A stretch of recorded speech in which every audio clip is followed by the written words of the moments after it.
Hey kids, welcome back. This is day 2 of week 2. Today's reflection question. If you could get a song to play every time you walked into a room, what would it be and why?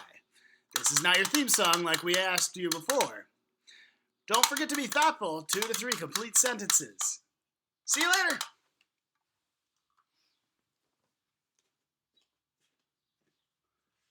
All right. April 8th, welcome to Pajama Day. I'm also wearing I'm repping my Woodbury High School track and field shirt.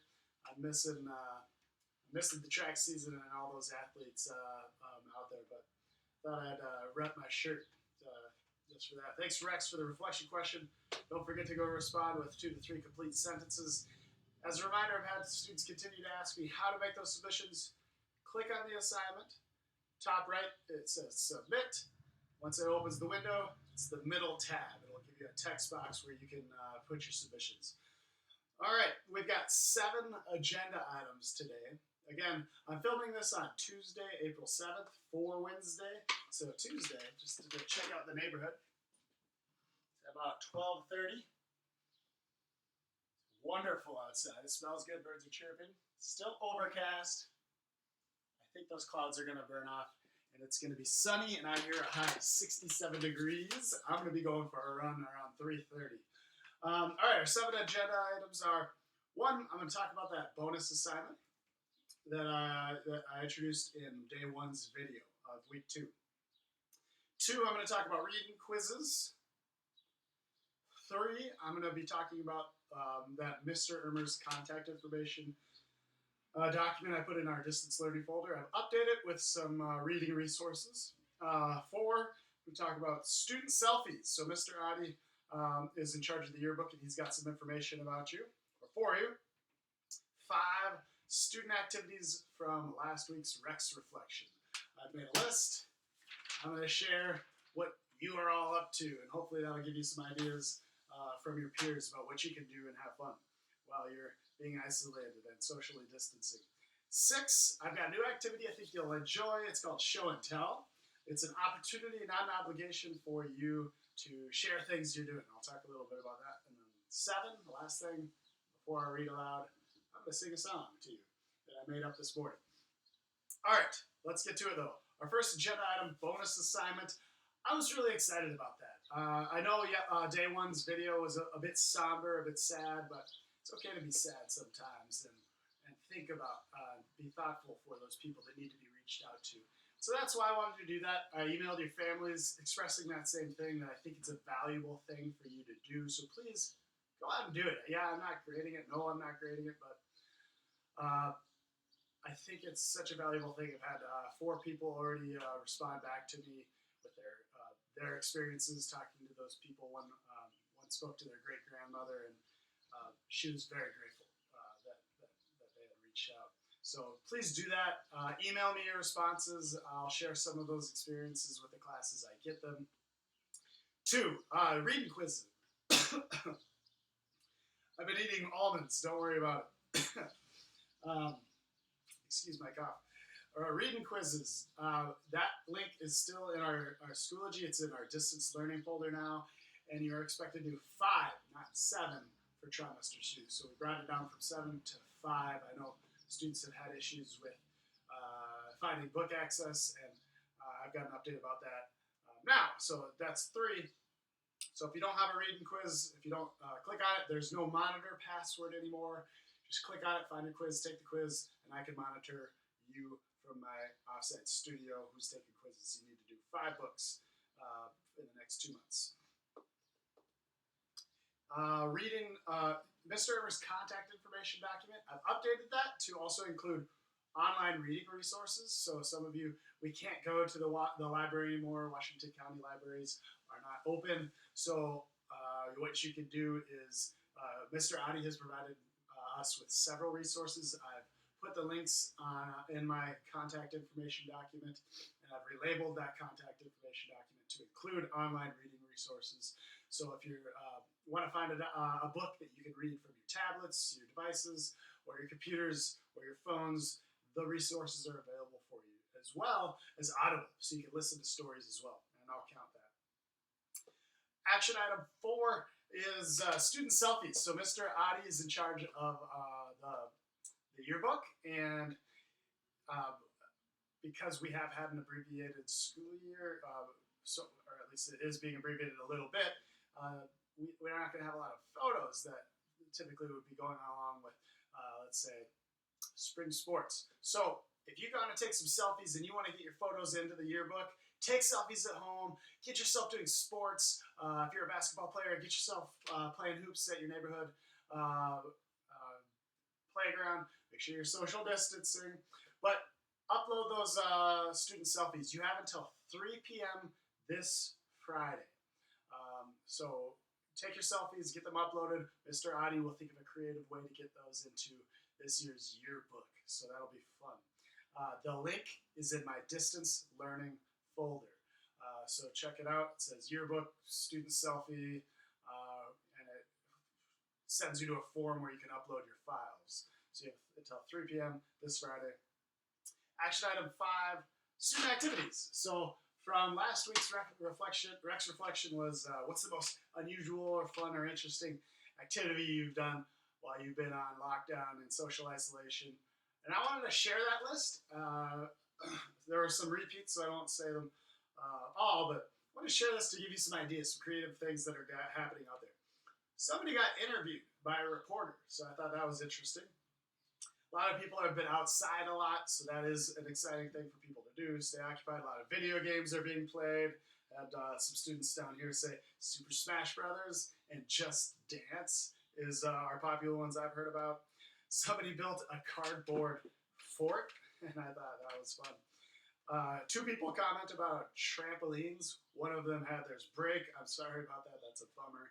I heard people comment about playing softball, basketball, or playing catch. All fun activities. I love playing catch, football and baseball. A lot of people are drawing. Somebody took apart a 4-wheeler. They sent a picture of it. I'm going to share with you at our next action item. So somebody's taking apart a 4-wheeler. They're learning about axles and wheel bearings and all sorts of things. Excuse me. Someone painted Bart Simpson and the Powerpuff Girls. A couple of people traveled over spring break. So I know I traveled over spring break, and it was pretty. My vacation kind of got short. I was in Canada, Whistler, snowboarding, and all that talk started happening about COVID and possibly shutting down while I was there. The mountain was shutting down, so I had to deal with that. But people went to Disney, Mexico, Alcatraz out near San Francisco, Arizona, the Grand Canyon, all before the shutdown. People are having Nerf wars. People are doing chalk art out in their sidewalks and in their neighborhoods. Fun trips to the store, just little trips out to the store has been sources of entertainment for people. Somebody found a bird's nest. Someone else's bird died. Their pet bird died. I'm sorry about that. Jayla celebrated her birthday. Happy birthday, Jayla, in the 7th grade. Roasted hot dogs and marshmallows. I walk in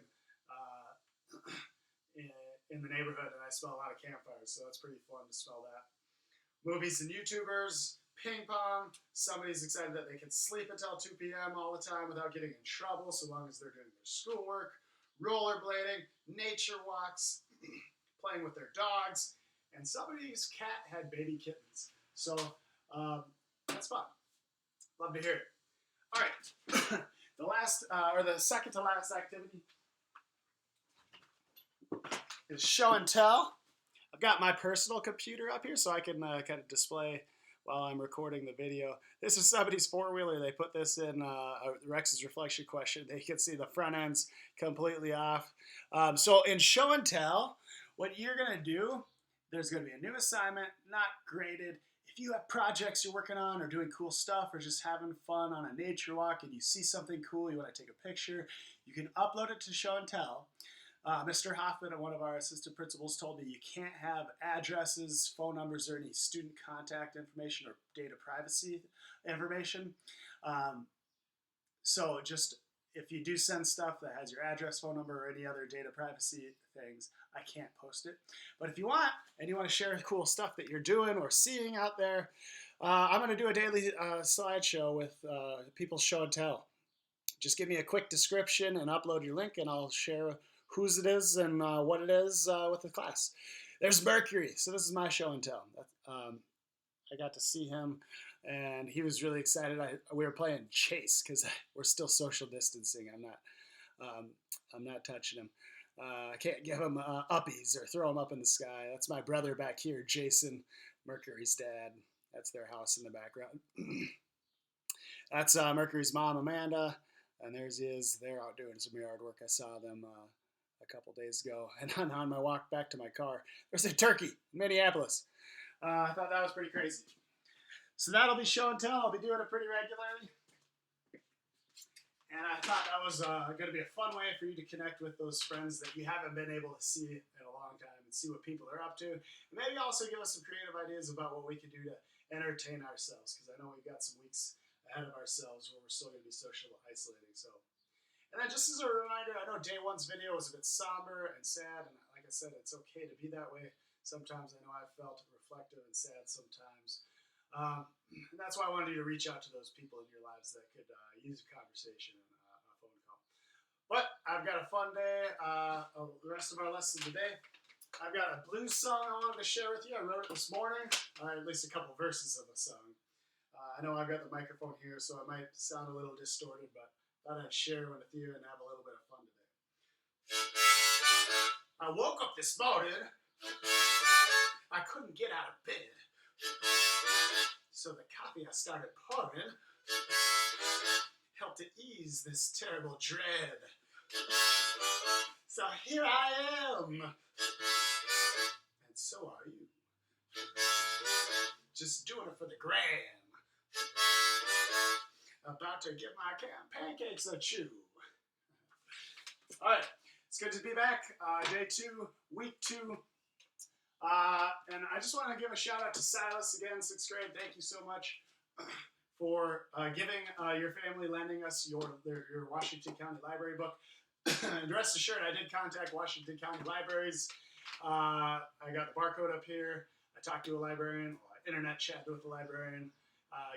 The book has been extended until May 30th. And no fines. It was not late. Nothing's to worry about. Thanks again to your family. Please give your mother and father a thank you about this one. All right, Catherine Lasky, Bears of the Ice. We're in the middle of a chapter. Remember, this one was long. Gradually, the foggy glaze that filled his eyes began to clear. Stellan leaned in closer. Third, you know us, don't you? We were 4th and 5th. No, he said quietly. You were 1st and 2nd. He paused. No tick-tock. A frightened look came into his eyes, and the tiny cub fell back into a faint. Oh no, what have I done? Jake gasped. He's not dead, don't worry. Stellan began rubbing snow in the cub's face. I think we have to get out onto the sea ice again. This little fellow needs blubber, seal blubber. He's starving to death. I bet Taka kicked him out of the den. Jake had a more dreadful thought, which she did not say out loud. Once again, Stellan read her mind. Jite, you think that Taka was going to eat this cub? He asked quietly. Kill him and feed him to the other 2, Jite muttered. Great Ursus, a mother could do this? Stellan said, stunned. Taka could. They both looked at the tiny scrap of a cub and wondered how Third had ever made his way so far. As gently as possible, Stellan lifted the little cub to his shoulder, and he and his sister headed north 2 points east to the frozen sea. They were glad to be back on the ice, yet it was with great trepidation that they approached the first breathing hole that they found. Third slipped from Stellan's back. They had no fear that he would make any noise. He had been virtually mute since he had fainted. Not a single word about TikToks, whatever they were. Nor had there been any whimpering. Jite and Stellan flattened themselves against the ice and were perfectly still. This time they had worked it out. Only one of them would grab for the surfacing seal. They would not risk getting their paws stuck again. It was decided Stellan would smack the seal after Jite grabbed it. Do I smack first and then lift it from the hole? Or lift and then smack when it's out of the hole? Stellan asked. I can't remember how Mom did it. Lift, smack. But it was not Jite who answered. It was Third. They turned to him in amazement. How would he know? He was nearly a year younger and had most likely not yet been out on the ice with his mom. How do you know that? Jet asked. The little cub shrugged. He barely spoke more than a few words at a time. Perhaps he didn't know many. It was hard to imagine Third having conversations with his brutish bigger brother and sister, and Stellan seriously doubted Taka would ever tell her cubs stories as their mom had. So, you got that, Jet? You lift and I smack, Stellan asked. Got it. Within seconds, she heard a stirring under the ice. She could almost catch the seal's scent. Great Ursus, she thought. Don't make the seal Jameson. But she couldn't take time to really look. She had to act quickly. The top of the seal's head broke through the water. Jake clawed its neck and hauled it from the hole. There was a resounding slap, and the head lolled to one side. Well done, Stellan, Jake shouted. But before they could take their first bite, they heard a whimper behind them. What's the matter, little fellow? Stellan turned around to look at Third, and his blood turned to ice. A large black wolf melted out of that night. A strange green fire glowed in his eyes, and his fangs glistened in the moonlight. His hackles were raised. Oh no, Jite whispered, feeling her own guard hairs stiffen as a sickish feeling invaded her. He was a huge wolf. Fear engulfed Stellan. His heart was thundering in his chest. He felt the tiny cub trembling against his leg. He reached out and dragged Third back, shoving him behind them. But the wolf kept advancing, swinging his head menacingly from side to side. In the moonlight, the wolf's shadow spread out on the ice as if claiming the vast frozen sea. Stellan thought he could read the creature's thoughts. Mine, all this is mine. A scent rolled off it. Not the wolf's scent, but that of his latest kill. A cub. The distance between them was shrinking. Stellan could see the wolf's shoulder muscles begin to bunch beneath the fur, readying to charge. With each second, Stellan felt a suffocating desperation. I must breathe, and think if we are to survive. The wolf stopped short, a crazed look in his eyes. Stellan could feel the beast's hunger for them. He let out a harsh growl, fierce and commanding, Submit! Stellan understood this strange language immediately. The wolf's tail was stiff and straight out. Stellan recalled their mums saying the wolves, though much smaller than bears, made up for it with their cunning. They might be small, but they know exactly how to slice the life-pumping artery. There's always a lot of blood when a wolf kills. The words echoed in both the cubs' minds. They felt each other's fear for themselves and fear for little Third. Within seconds, they could be destroyed. Jite imagined the rip of his fangs in her own flesh. She wanted to flee, but that was unthinkable. She would rather die than flee. Jite dug her claws into the ice. She would not see her brother hurt. She must be cunning as a wolf. She looked down at the dead seal and pushed it toward the stalking wolf, but slightly to the side. He wants both, Stellan whispered to Jite. Both? The seal and Third. He's expecting us to hand over Third. No! Jite let out a low growl and, without thinking, rushed toward the wolf. Jite! Stellan shrieked. He saw blood fly through the air as Jite skidded across the ice. The wolf charged after her, but she dodged and seemed to vanish into thin air. Stellan sensed she was behind a pile of old jumble ice, but the wolf seemed mystified. He stood there quivering, trying to catch Jite's scent. He swung his head back towards Stellan. He's confused, Stellan thought. He doesn't want to turn his back on me to look for Jite. Behind the jumble ice, Jite was panting, trying to catch her breath, when something truly extraordinary occurred to her mind. For the first time in her life, she knew exactly what Stellan was thinking. Not just sensed, she could hear his thoughts. Decoy, she heard. Stellan inhaled sharply as he felt his sister wandering through his thoughts. Decoy, he thought again. We need a decoy. The wolf kept turning his head to look for Jite, who was still crouched behind the mass of jumble ice fragments. The ice was heavy, and the slabs appeared immovable, but she saw a telltale crack in one of the foundation pieces. If she clawed that, it just might make the entire mound crash, and that would be a distraction. She wedged a claw into the crack. There was a creak, then a loud crack. The guard hairs on the wolf bristled. He turned his head. Who's ever seen the hairs on a dog's back completely go up? Mm-hmm. Now, the neck, Stellan, the neck, Jake willed. In that moment, Stellan forgot his fear. A hot fury swelled within him like a thunderbolt, and he charged for the wolf. Stellan was a blur on the periphery of his sight, but the wolf's neck presented the perfect target. Stellan leapt and sank his teeth into his neck. Blood spurted into the air that was sprinkled with frost crystals. The wolf landed on the ice with a bone-shaking thud, then lay still. He was dead, his eyes flung open as if he couldn't quite believe what had just happened to him. Jite limped out from behind the wreckage of ice. "You're hurt, sister." "Not really." She let out a ragged breath. "He caught me with his claws, not his fangs, between your haunch and my shoulder. We are going to be as crisscrossed with fighting scars as Uluk's face." It was a necessary kill, but it was not one to celebrate. The wolf was stealing their prey.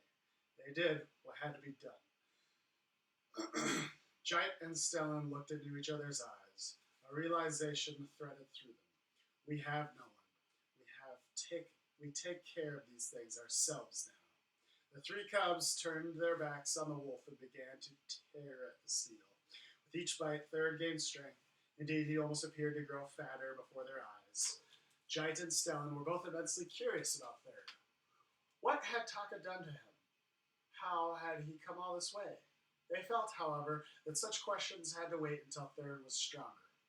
They had not been feasting long when they spotted crows blacker than the night circling above the carcass. One swooped down and began sniffing around the wolf's body. Another landed and started clawing at the large gash in the wolf's neck. "It's okay," Jite said. "I don't think they're interested in our seal." "We really did it, Stellan." "We really did it." Stellan stared at the seal in awe. "Remember our mouse days?" "Don't remind me," Jite replied.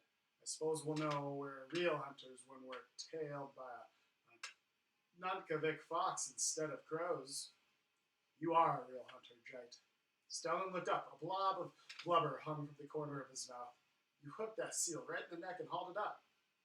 She tucked her chin and felt a warm thrill run through her. "My brother thinks I'm a real hunter." "Thanks, Stellan." A strong wind suddenly swept down on them. "We better find a nice snug for the night.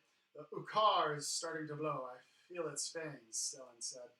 The ukar winds, named for their sharp, slicing edges, were particularly heavy during second seal moon.